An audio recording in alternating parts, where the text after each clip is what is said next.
Have you ever wondered why blood sugar levels become harder to control as we age? Or why, despite your best efforts, managing diabetes and its complications seems like an endless battle after 60? If you're over 60, you're not alone in this struggle. But what if the foods you're eating every day could be the hidden culprit? In this video, we're diving into the 5 deadly eating habits that are sabotaging your blood sugar control, and more importantly, your health. As we get older, our bodies become less efficient at processing the foods we eat, especially when it comes to sugar and carbs. Unfortunately, the wrong choices can not only worsen diabetes but also increase your risk for other serious health issues like heart disease, kidney failure, and even vision loss. These habits, many of which you might not even realize are dangerous, can lead to chronic high blood sugar, which severely impacts your quality of life. By watching this video, you'll discover how simple dietary changes can make a huge difference in your blood sugar management. I'll share real-life patient stories that show the incredible transformation that can happen with just a few small tweaks. Whether it's changing your snacks, choosing the right grains, or timing your meals properly, the information here will empower you to take control of your health in ways you might not have thought possible. Stick around until the end to learn practical tips that could help you live a longer, healthier life, without relying on expensive medications. Don't miss out. Your future health starts with the choices you make today. If you are not subscribed, subscribe and activate the notification bell so you don't miss any videos. Your support means a lot to me, and if you enjoyed this video, you can help me continue spreading the valuable lessons by liking and sharing it. If you like the topic of this video, please comment 1. If you don't, please comment 0 to let me know how I can improve and make better videos for you. Now, let's begin. The first is the habit of eating only high glycemic index foods. Among the most dangerous offenders are refined carbohydrates, such as white rice and noodles. These foods, which are so deeply ingrained in our diets, especially in elderly populations, pose the greatest risk to those battling diabetes. In my 40 years of clinical practice, I've witnessed firsthand how often these high glycemic foods are chosen by older adults, perhaps out of habit or cultural tradition, without fully understanding the damage they cause. The truth is that foods with a high glycemic index, such as white rice and noodles, are incredibly harmful to those dealing with blood sugar regulation issues. To give you some concrete numbers that might make you stop and think, white rice has a glycemic index of 89, and noodles made from refined flour come in at 82. These numbers are far from trivial. The glycemic index measures how quickly a food raises blood sugar levels in comparison to glucose, which has a glycemic index of 100. Foods with a glycemic index above 70 are considered to be high, and it's no surprise that many of the elderly I see, unknowingly, are eating these foods daily, fueling the very condition they are trying to avoid or manage. Let me walk you through exactly what happens when these high glycemic foods are consumed. These refined carbs cause a rapid spike in blood sugar right after a meal. This, in turn, triggers a flood of insulin, which is the body's way of managing the sudden increase in glucose. However, when this process becomes a repetitive cycle over the years, it eventually takes a serious toll on your pancreas, impairing its ability to produce insulin efficiently. And here's the kicker. Your body's natural ability to handle insulin secretion naturally declines as you age. To give you a stark comparison, a 20-year-old's pancreas operates at full capacity, but by the time you hit 60, that same pancreas is functioning at only 40 to 50% of its capacity. This is why the older you get, the more critical it becomes to be mindful of your food choices, especially when you're already dealing with a weakened pancreas due to the natural aging process. This is where the dangers of eating high glycemic foods come to the forefront. If your pancreas is already struggling due to age, and you continue to flood it with these blood sugar spikes, the likelihood of developing uncontrolled diabetes rises dramatically. I'll never forget a patient of mine, a 67-year-old man named Bang Yong-ho. He lived most of his life on a diet consisting primarily of white rice, his comfort food, his staple. For years, this was his go-to meal, never questioning its impact on his health.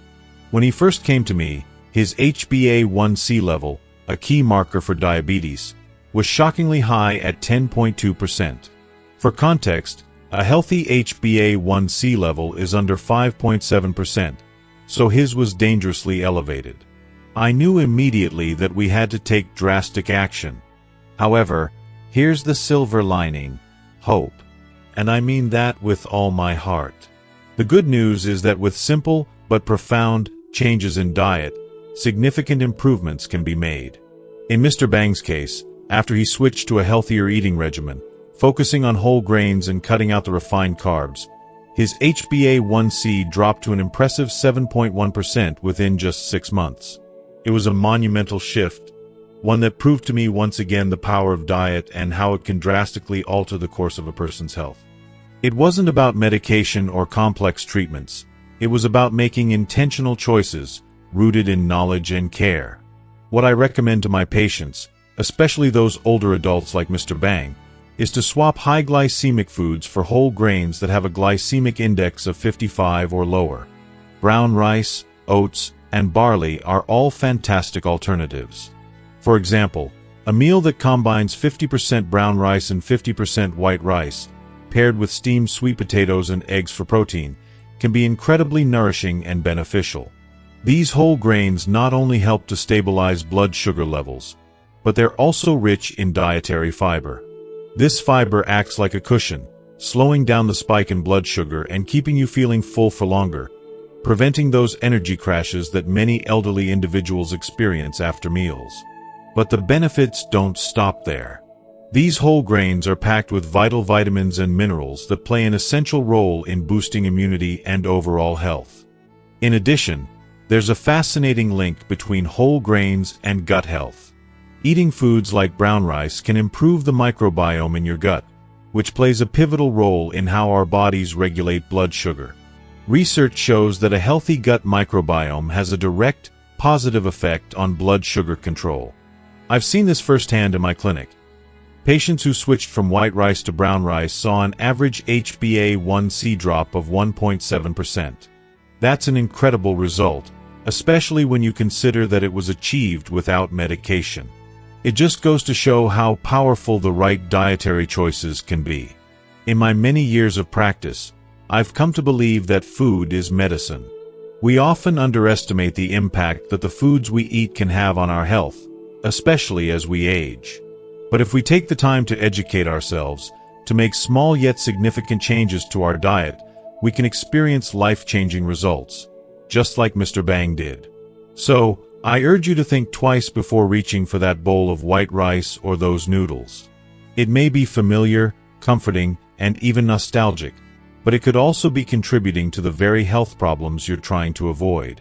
It's never too late to make a change, and it all starts with the choices you make today. Your future self will thank you for it. The second serious habit is frequently drinking sugary beverages. One of the most dangerous habits that often goes unnoticed, especially among older adults, is the frequent consumption of sugary beverages. We all know them: the refreshing cups of yuzu tea, the comforting siki, the sweetly spiced sujiangwa, and the soothing honey water. These are drinks many elderly people have grown up with, believing them to be not only delicious but also beneficial to their health, thanks to their roots in traditional medicine. But what's truly heartbreaking is that these very drinks, which are thought to heal, could be silently sabotaging their health, particularly when it comes to diabetes.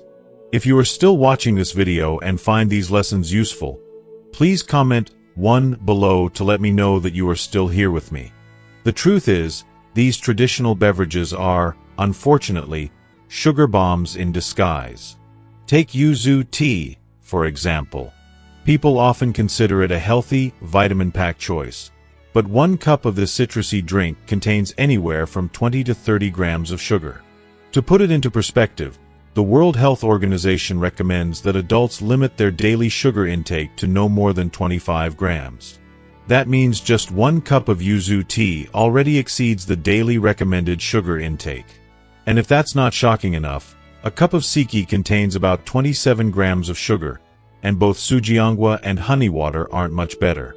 These drinks are so sweet that just drinking one can already push sugar levels to dangerous heights. It's hard to grasp just how much damage can be done by these seemingly innocent drinks, especially when they have been ingrained in culture for generations as something good for you. But here's the painful reality. Excessive sugar intake not only spikes blood sugar levels rapidly but also triggers inflammation in the body, leading to insulin resistance. For older adults, this is particularly concerning. Unlike younger individuals, older adults tend to have reduced insulin sensitivity, meaning their bodies are less capable of properly processing sugar. Even small amounts of sugar can cause dramatic blood sugar spikes that can wreak havoc on their health. When I think about the elderly patients I've seen, it's heartbreaking how something as simple as a comforting cup of tea could be contributing to their suffering. One of my patients, a 71-year-old woman named Lee Jong-suk, is a prime example. She drank honey water every morning and yuzu tea every afternoon, even after being diagnosed with diabetes. She kept thinking they were harmless, even healthy, despite the mounting evidence against them. Her blood sugar tests showed a terrifying spike to 240 milligrams per deciliter just 2 hours after drinking these beverages, far above the normal range of under 140 milligrams per deciliter. This is the kind of number that keeps me up at night, because it's a level that could lead to catastrophic health consequences. The worst part is that these blood sugar spikes aren't temporary. Consistently drinking sugary beverages causes post-meal blood sugar levels to remain dangerously unstable, which leads to chronic hyperglycemia, a long-term condition that can have devastating effects on the body, including vascular damage, nerve damage, and kidney disease. This is not just a number on a chart. This is a slow, silent destruction of someone's health. What's even more frightening is that research shows just one sugary drink a day can increase the risk of cardiovascular disease by 16% in diabetic patients. It's an alarming statistic, and it breaks my heart to think about how many people are unknowingly putting their health at serious risk with every sweet sip. So, what can be done about this? As someone who has seen the painful effects of sugar on the body, I can't help but advocate for a change in habits. There are plenty of delicious, soothing alternatives that don't come with a dangerous sugar spike. Unsweetened ginger tea, barley tea, and herbal teas are fantastic options that are not only tasty but also beneficial to one's health. Ginger tea, in particular, is a powerhouse that improves blood circulation and reduces inflammation.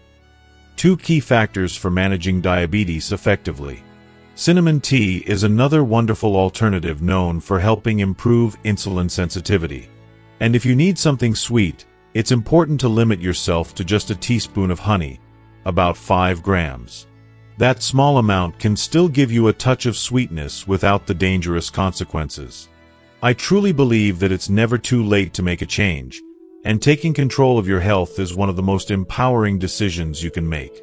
I'm passionate about helping people realize that small changes, like swapping out sugary drinks for healthier alternatives, can make a world of difference in their health. Your body deserves better, and you deserve a chance to live life feeling vibrant and strong. It's time to take back control, to let go of the habits that no longer serve you, and to embrace a new, healthier path forward. The power is in your hands. Let's make it count. The third dangerous habit is frequently eating high glycemic index snacks. It's easy to see why. We all love a good snack, right? It feels comforting, and in many cases, we've been conditioned to associate certain foods with joy or memories. But for individuals, especially older adults, managing diabetes, these seemingly innocent treats can have a significant, even devastating, impact on their health. Take, for example, foods like injeolmi, sticky rice cakes, and bananas, sweet, soft, and also tempting. Many older people love snacking on these, thinking they're healthy because they're familiar or come from natural sources. But what most don't realize is that these foods, though they may look innocent, can pose a real threat to a diabetic's blood sugar levels. A lot of elderly people eat rice cakes, fruits, and cookies without realizing the danger lurking beneath the surface. We've all seen people happily munching on fruits like bananas or grapes, convinced they're doing something good for their health. But when it comes to diabetes, the reality is quite different. The truth is, many of these healthy snacks can wreak havoc on the body, particularly when it comes to blood sugar management. Medically speaking, poorly chosen snacks are one of the biggest obstacles diabetics face in managing their condition. It's so easy to believe that fruit is universally good for you, but in reality, fruits like grapes and bananas have a glycemic index that can spike blood sugar levels in an instant. Bananas, for example, have a glycemic index of 61, and while that might not sound too high, they're packed with fructose and glucose, which can overwhelm the body's ability to process them properly. Grapes, too, though delicious and packed with nutrients, can raise blood sugar levels significantly. The glycemic index of grapes is 59, and just a small serving can trigger a sugar surge that leaves the body struggling to catch up. Rice cakes, like the beloved ingialmi, are no better. The glycemic index for ingialmi is 93, which is incredibly high. Even one serving can send blood sugar on an upward trajectory. It's astonishing how such familiar foods we've eaten for years without a second thought, can have such harmful effects. What's even more concerning is that these snacks, despite their potential to cause blood sugar spikes, provide very little in the way of satiety. It's an insidious cycle. You eat a banana, feel that momentary sense of sweetness and relief, and then, before long, you're hungry again, leaving you vulnerable to the next snack attack. Meanwhile, your blood sugar is still elevated, wreaking havoc on your body for hours. And over time, those spikes can add up, leading to lasting damage. In elderly diabetics, even a small amount of these snacks can result in prolonged periods of high blood sugar after meals, a phenomenon that can be exacerbated by age-related muscle loss and a reduced ability to process insulin effectively. Unlike younger individuals, older adults often find their bodies less capable of returning to baseline blood sugar levels after eating high glycemic foods. Studies show that when diabetics over the age of 60 indulge in high glycemic snacks, their blood sugar can rise by as much as 140 milligrams per deciliter or more, and remain elevated for 3 to 4 hours. This extended period of high blood sugar puts incredible strain on the body, contributing to oxidative stress in vascular cells, which in turn damages blood vessels and reduces vascular elasticity. It's not just an inconvenience, it's a serious health concern. I'll never forget a patient of mine, a 70-year-old woman named Park Soo Rim, who struggled with her blood sugar for years. She ate grapes and bananas daily as snacks, believing that fruit was healthy and harmless. Little did she know, those snacks were pushing her health into a dangerous spiral. Over time, her blood sugar spikes became more and more frequent, and eventually, she developed severe complications, including worsening retinopathy that caused her significant vision loss. When she first came to me, her HbA1c was dangerously high at 9.8%, and after snacking on fruits, her post-meal blood sugar would always climb above 200 milligrams per deciliter. It's heart-wrenching to think that something as innocent as a banana could contribute to such a dramatic decline in her health. But we didn't give up. We worked together, making adjustments to her diet, and slowly, her health began to improve. After switching from high glycemic fruits to small portions of berries and nuts, her HbA1c dropped from 9.8% to 8.1% in just 3 months. More importantly, her retinopathy stabilized, and she regained some quality of life. This wasn't just about numbers, it was about giving her a second chance to live fully and with dignity. So, what can we do instead? I strongly recommend low-glycemic, high-protein snacks for diabetics. Boiled eggs, for example, are a fantastic snack. They're rich in protein, filling, and have a glycemic index close to 0, meaning they won't throw off blood sugar levels. Unsalted nuts like almonds, walnuts, and peanuts provide healthy fats and protein that help maintain stable blood sugar levels without the drastic spikes caused by other snacks. And don't forget about vegetables. Cucumber and carrot sticks are fiber-packed and will keep blood sugar steady while providing a satisfying crunch. There are a few simple, proven rules for smart snacking when living with diabetes. First, always pair protein with healthy fats. For example, Eating eggs with avocado is a perfect combination that will help maintain steady blood sugar levels. Second, if you do want to eat fruit, limit the amount and eat it right after a meal to minimize the impact on blood sugar. Third, set regular times for snacking and stick to a consistent portion size.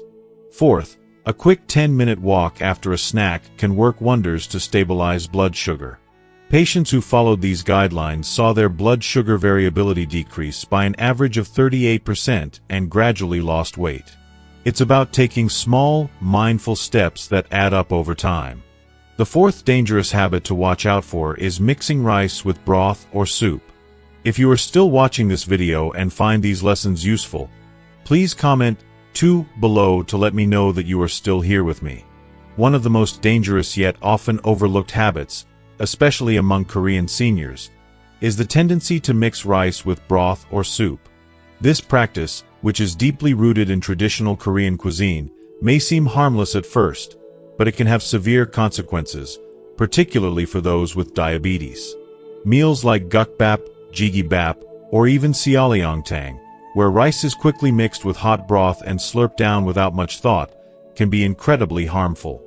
As much as these dishes hold sentimental value, embodying rich cultural heritage, they can silently damage our health, especially when it comes to blood sugar control. When you eat rice mixed with broth in such a hasty, rushed manner, it leads to something much worse than just a few moments of discomfort. Scientifically, this habit causes rapid blood sugar spikes right after the meal.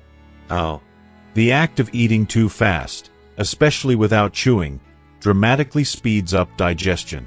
The rice, when submerged in broth, turns into a mushy, semi-porridge-like consistency, which drastically reduces the need to chew it thoroughly. You might think it's harmless, but chewing is a vital step in regulating blood sugar. Without it, food enters the stomach too quickly, and the digestion process becomes a race. The carbohydrates in rice are absorbed into the bloodstream far too fast, leading to a sharp rise in blood sugar levels. Research in my lab has shown that the same amount of rice, when eaten quickly with broth, can result in an average post-meal blood sugar spike of 52 milligrams per deciliter higher than when chewed slowly alongside side dishes. That's a huge difference. It's not just a minor bump. It's a clear and serious red flag for anyone managing diabetes. But that's not all. The sodium and fat content in the broth also adds to the danger. Think about the comfort we find in a bowl of doenjang jjigae or kimchi jjigae, both of which are full of rich, salty broths. These broths, though delicious, are packed with sodium. A single serving of doenjang jjigae can contain 70 to 80% of your recommended daily sodium intake. Imagine that. And the danger doesn't stop there. Broths like seollyeongtang and galbutang are also loaded with animal fat, which significantly raises the risk of hypertension and cardiovascular disease. For diabetics, this risk is already sky-high, 2 to 4 times higher than average. Yet, by regularly consuming these salty, fatty broths, we're amplifying that danger exponentially. The American Heart Association warns that diabetics with hypertension have a 6-fold higher risk of heart attack. 6 times. It's a stark and sobering reality that cannot be ignored. I think what makes this habit even more dangerous is that it's often overlooked. Many people don't realize the harmful impact of not chewing food properly. They may not connect the dots between hasty meals and rising blood sugar. But here's the truth. The act of chewing has a profound effect on how our body processes food. When you chew, it stimulates the secretion of incretin, a hormone that plays a crucial role in regulating blood sugar. This hormone encourages insulin release and slows gastric emptying, ensuring that your blood sugar rises more gradually and steadily after meals. When you mix rice with broth and eat it in a rush, you bypass this natural, protective mechanism. You lose the benefit of proper digestion, and that's when the trouble begins. So, what can we do about it? How can we break free from this harmful cycle while still honoring the joy of eating? The first step is simple but incredibly powerful. Chew your food thoroughly. I can't emphasize this enough. Chew each spoonful of rice at least 20 times before swallowing. It might sound excessive, but trust me, your body will thank you. Don't rush through your meal. Take your time, and aim to eat slowly for at least 15 to 20 minutes. And please, resist the temptation to eat while distracted, whether it's watching TV, scrolling through your phone, or reading. These distractions often lead to mindless overeating. Focus on your meal, savor the flavors, and give your body the chance to truly enjoy what it's consuming. As for those delicious broths we love so much, there's a healthier approach. Focus more on the solids than the liquid. When you enjoy a bowl of jjigae or soup, limit yourself to just 2 or 3 spoonfuls of broth. Instead, prioritize the vegetables, tofu, or other solid ingredients. Opt for side dishes like namul, seasoned vegetables, or fresh greens, which are far healthier than those heavy, broth-drenched options. This simple change can make a world of difference in your health. And let's talk about the bigger picture here. Eating slowly and chewing thoroughly isn't just about controlling blood sugar. It has broader benefits, too. When you chew food well, it sends signals to your brain that you're full, making you feel satisfied with less food. This helps with calorie control and, ultimately, weight management. For diabetics, maintaining a healthy weight is essential in managing the condition, and this approach supports that goal in a meaningful way. One of the most powerful findings in my lab's experiments is that patients who made the effort to chew more frequently saw an impressive 45% increase in their post-meal incretin levels. That's a natural, simple way to improve blood sugar regulation without relying on medication. Isn't that amazing? It just goes to show that small changes in our eating habits can have a profound impact on our health, especially as we age. The fifth and most dangerous habit is eating late-night snacks or late dinners. This seemingly innocent habit can be more harmful than most people realize. For those with diabetes, consuming food late at night is like silently poisoning your body. So many seniors find themselves eating dinner late or indulging in snacks before bed for a variety of reasons. Sometimes it's a late-night craving when they can't sleep, or perhaps it's the joy of eating with family while watching TV. It's an easy, comfortable habit, but do you truly understand how risky it is, especially for diabetics? Our bodies are governed by something known as the circadian rhythm, a natural process that regulates hormones and metabolism across a 24-hour cycle. This rhythm is essential, yet most people are unaware of how much it affects things like insulin sensitivity, which is especially crucial for diabetics. Medical studies have shown that insulin sensitivity is at its peak in the morning and throughout the day, but by evening and night, it drops drastically. Specifically, research reveals that after 8 p.m., the effectiveness of insulin can decrease by 30 to 40% compared to the morning, even if you're eating the same food. This means that if you eat the same meal at night, the effect on your blood sugar is much worse, causing higher and more prolonged spikes in blood sugar levels. But that's not all. One of the most concerning problems with late-night eating, especially for diabetics, is the risk of hyperglycemia while you sleep. Without physical activity to burn off the sugar in your blood sugar levels remain elevated throughout the night. And this isn't just a temporary inconvenience, it's incredibly damaging. Consistently high blood sugar can destroy vascular endothelial cells, the cells that line your blood vessels, significantly increasing the risk of complications like heart disease, kidney failure, and nerve damage. It's like putting your body in a constant state of harm without even realizing it. Even worse, late-night eating exacerbates the dawn phenomenon, a natural rise in blood sugar that occurs between 4 a.m. and 8 a.m. Healthy individuals may be able to manage this spike, but for diabetics, it's a different story. Their bodies can't compensate for the rise in blood sugar, leading to alarmingly high morning fasting blood sugar levels. This is the absolute worst way to start your day, feeling drained and unwell before you've even had a chance to get out of bed. And here's the truth. As you age, your circadian rhythm becomes weaker, and your ability to recover from disruptions becomes slower. While young people can bounce back from irregular sleep and eating patterns, older adults find it much harder to restore balance in their bodies. This is why late-night snacks and irregular mealtimes are so dangerous for seniors, especially those with diabetes. But it's not too late to make a change. I want to offer a healthier alternative, one that could make a world of difference. First, try to finish eating at least 3 hours before bed, ideally between 6 p.m. and 7 p.m. And trust me on this, no food after 8 p.m. except for water. It might feel strange at first, but this simple adjustment can stabilize your blood sugar levels in the morning. If you are still watching this video and find these lessons useful, please comment 3 below to let me know that you are still here with me. Second, make your dinners light and protein-focused. Choose easy-to-digest proteins like fish, tofu, or chicken breast, and keep carbs to a minimum.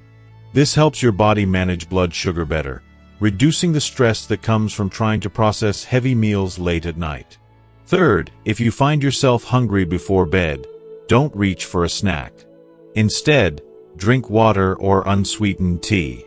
If you can't sleep, try a warm cup of herbal tea and some light stretching. It's amazing how much this can help you wind down and sleep more comfortably. Believe it or not, just adjusting meal timing can lead to weight loss. In my practice, I've seen patients lose 2 to 3 kilograms over 3 months simply by changing their eating habits. This is huge, especially for diabetics who struggle with their weight. I've even seen significant improvements in insulin sensitivity in patients who applied intermittent fasting techniques, like stopping eating after 7 p.m. One study I came across showed that this practice increased insulin sensitivity by an average of 28%. Just think about that. 28% better insulin sensitivity by making one small, yet powerful change. Now that I've shared the 5 deadly eating habits that people over 60 need to avoid, let me emphasize how serious the consequences are. These habits don't just spike your blood sugar. They increase your risk of diabetes-related complications and can even lead to premature death. But it's not all doom and gloom. There's hope. Next, I'll share a comprehensive dietary strategy that can help improve these bad habits and support a healthier, longer life. These tips are simple, practical, and, most importantly, easy to follow. First, try the plate division method. Divide your plate into equal parts, filling half with vegetables and seaweed, 1/4 with protein, and 1/4 with carbs. This naturally reduces carb intake while ensuring you get the right balance of nutrients. Second, use a blood sugar stabilizing eating order. Eat vegetables and protein first, and save the carbs for last. Studies have shown this can reduce post-meal blood sugar spikes by as much as 30%. Third, incorporate a 10-minute walk after meals. I've seen firsthand how this little habit can make a big difference. My patients have experienced blood sugar drops of 20 to 30 mg/dl with just a short walk. But it doesn't end there. Fourth, build a diet around low glycemic index foods like brown rice, oats, most vegetables, and low-sugar fruits. These foods help manage blood sugar in a way that's easier on your body. Fifth, stay hydrated. Dehydration raises blood sugar, so aim for 1.5 to 2 liters of water daily. Avoid sugary drinks, and opt for water or unsweetened tea. Finally, stick to regular meal times. Irregular eating makes it that much harder to control your blood sugar. Try to eat 3 main meals a day, and if you're hungry, include 1 or 2 small snacks. By following this simple but effective routine, you'll notice a significant improvement in your overall health and blood sugar management. These small changes are not just theoretical, they're backed by science and proven to work. And most importantly, they're simple enough to implement without overwhelming yourself. Trust me, making these adjustments will not only improve your blood sugar levels, but it can also help you lead a healthier, more vibrant life, even as you grow older. Let's prioritize our health and take control of our future. It's never too late to start making better choices, and the rewards are more than worth it. So, there you have it, these 5 deadly eating habits and the simple, yet effective changes you can make to improve your health, particularly when it comes to managing blood sugar. I hope you've learned some valuable tips that you can start incorporating into your daily life today. What's one thing that stood out to you the most? Is it the importance of meal timing, or maybe the benefits of walking just 10 minutes after a meal? I'd love to hear from you. Please comment below with one key takeaway that you plan to put into practice. It's never too late to make a positive change, and even small steps can lead to big results over time. If you like this video, don't forget to leave a comment below, and please like, share, and subscribe to our YouTube channel for more content like this. Thank you for watching, and here's to a healthier, happier you.